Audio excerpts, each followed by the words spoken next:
Hello, my name is Robert Miller and this is session 6, Practices of My Room.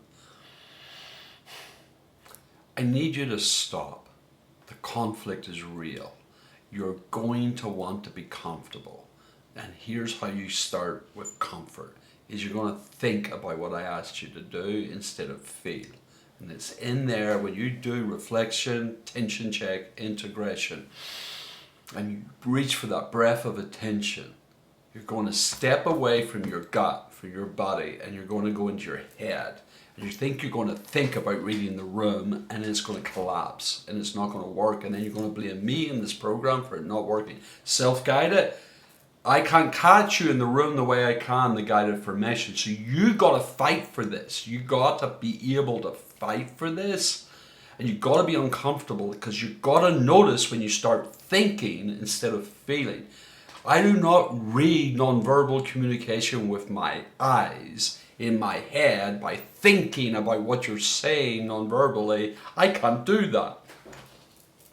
Your primitive hunter wasn't an academic. He wasn't an intellectual.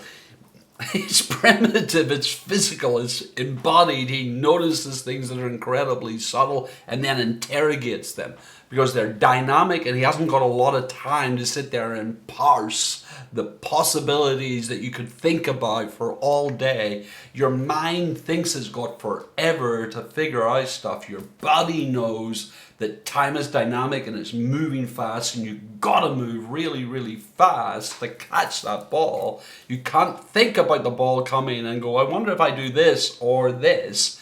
You either do this or you don't do this, and the ball hits you right in the head. If you stop and you practice by thinking about what you're curious about and what it feels like, it's going to collapse and the ball is going to hit you in the head. Okay, you read the room by feeling the room.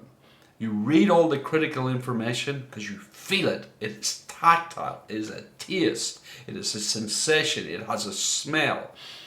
You've got to learn what the smell of curiosity smells like. I promise you, opportunity is distinct. It is pleasant. I like the smell of it. I love the taste. It's beautiful thing to see, okay? It's just exquisite. It's as beautiful as my wife. Opportunity.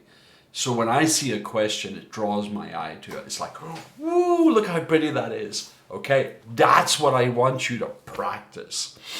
Getting used to it. Knowing it as well as you know your spouse. Knowing it as well as you know your children. Just be able to recognize them. Just recognize. And you will then lock in a room. When you walk in, you'll go, there it is. I saw movement. I saw movement. And that's what your primitive hunter did. That's what our ancestors did. Rocks don't move. Trees don't move. I saw movement. And so it's like, oh, and by the way, shadows move. And then the shadows are a sign of dynamic movement. If you can capture the question, you caught the movement in the room that's critical to pay attention to. Remember, the certainty and confidence next, it'll make loud noises, okay? But curiosity, it didn't kill the cat. It's what gave it 9 lives, okay? I want you to find that thing that will give you 9 lives. Thank you very much.